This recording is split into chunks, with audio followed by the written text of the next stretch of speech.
ما الأسباب العلمية والنفسية أننا نشاهد أو نرى في الأحلام أننا انتقلنا زمانيا ومكانيا إلى عوالم مختلفة وأماكن مختلفة أو إلى عصور غابرة مختلفة؟ نتحدث مع أشخاص قد يكونون مجهولون بالنسبة لنا أو أنهم معروفون بالنسبة لنا. نستقبل المعلومات ونرسل المعلومات، قد تكون ناحية إيجابية أو قد تكون ناحية سلبية كرؤية الكوابيس. ما الأسباب التي تؤدي إلى هذه الظاهرة؟ وكيف نميز كل حالة ونتعامل مع كل حالة بعيدا عن التصورات الخاطئة كالدجل والشعوذة، وبعيدا عن الأفكار الخاطئة حول هذه الظاهرة، وكيف نستخدم هذه الظاهرة ضمن الإطار الذي يمكن أن نستفيد منه. تابع معي معلومات قيمة جدا جدا جدا جدا. أولا، الدماغ البشري يملك قدرة رهيبة على تلقي المعلومات واستقبالها، على حفظ المعلومات، وعلى إعادة صياغة المعلومات أو معالجتها بالطريقة التي تناسب وتخدم الجسم البشري. الدماغ الباطن أو العقل الباطن يقوم بإعادة صياغة أو استخدام هذه المعلومات المستقبلة عبر العيون على شكل صور ومشاهد يومية أو عبر سماع الأخبار، فيقوم باستخدام هذه المعلومات حسب الحاجة ليعبر عن الحالة النفسية المزاجية سواء كانت إيجابية أو سيئة، أو ليعبر عن رغبة وتمنيات محصورة في العقل الباطن. المثال الأول: لو أنك تناولت طعاما مالحا قبل الخلود للنوم، فإنك سوف تشعر خلال فترة النوم العميق برغبة عارمة لشرب الماء وبالعطش الشديد، فيتدخل هنا الدماغ لاستخراج مجموعة من الصور المخزنة حول آلية التخلص من هذا العطش الشديد، ألا وهو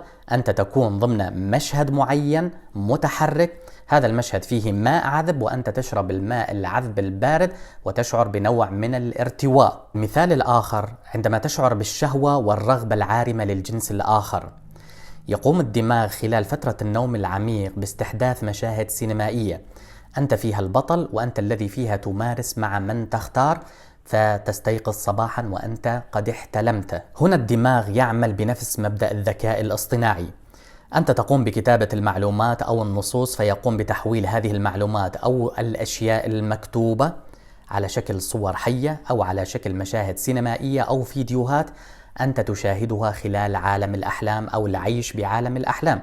هذه المعلومات مستقاة من الصور اليومية والمشاهد اليومية التي أنت تراها بشكل يومي، أو الأخبار التي أنت تسمعها بشكل يومي، أو الكتب التي أنت تقرأها، أو المسلسلات التي أنت تشاهدها بشكل يومي.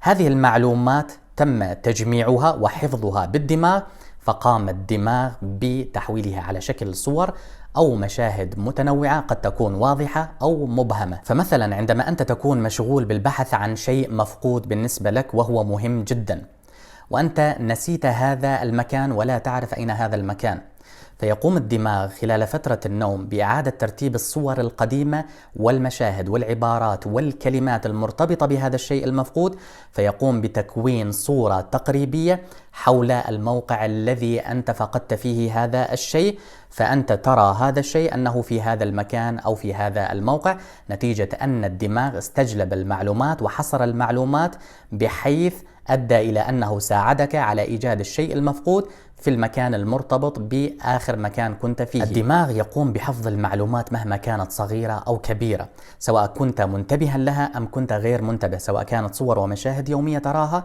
أو كانت أخبار مسموعة.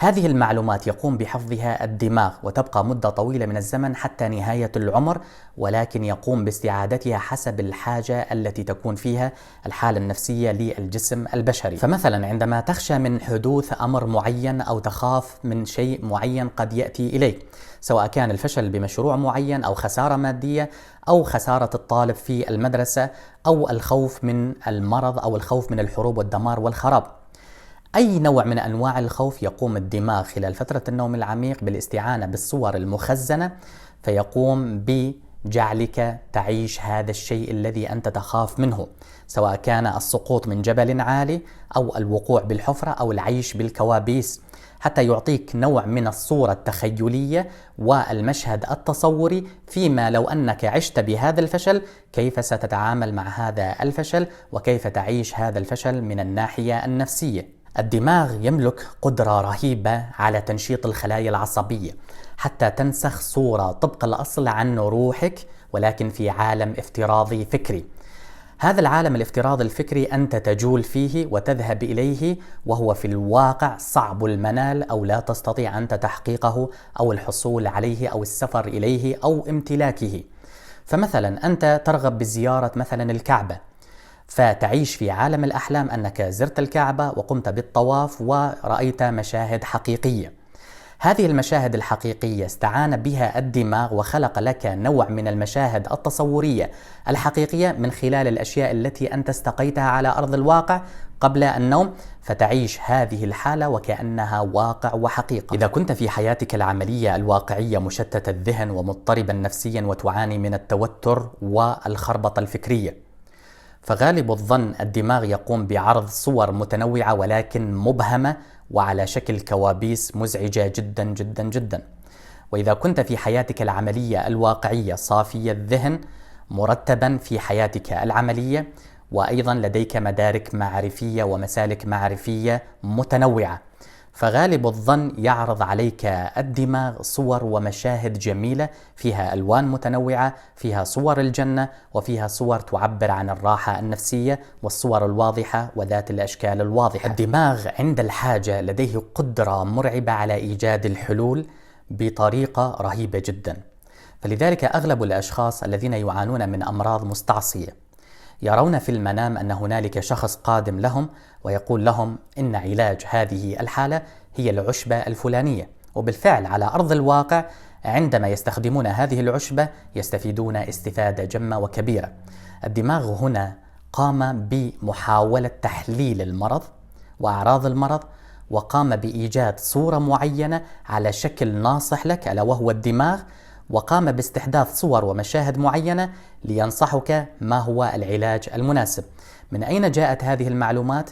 من الصور ومن الأشياء التي أنت تسمعها بشكل يومي، والدليل أن العشبة التي قالها لك هي عشبة معروفة ومقروءة ومسموعة بالنسبة لك. ختاما، الدماغ البشري يملك قدرة رهيبة جدا بفضل الله وقدرته ومنه وإحسانه، يقوم بتحليل المعلومات وإرسال صور ومشاهد يجعلك تعيش هذه الصور والمشاهد تلبية للرغبات الذاتية أو تحليلا لفقدان شيء معين أو لعرض صور معينة تصورية تخيلية يجعلك تعيش هذه الأشياء التي أنت ترغب بها. الدماغ البشري نستطيع التعامل معه من خلال زرع الأفكار التي نرغب برؤيتها أو تخيلها قبل أن نعيش فترة النوم أو أن نخلد للنوم. فلنكن دوما إيجابيين ولنكن مرتبي الأفكار. ترتيب الأفكار يؤدي إلى رؤية هذه الأفكار على شكل مشاهد يقوم الدماغ بصناعتها خلال فترة الأحلام. أتمنى لكم الصحة والعافية وراحة البال، والسلام عليكم.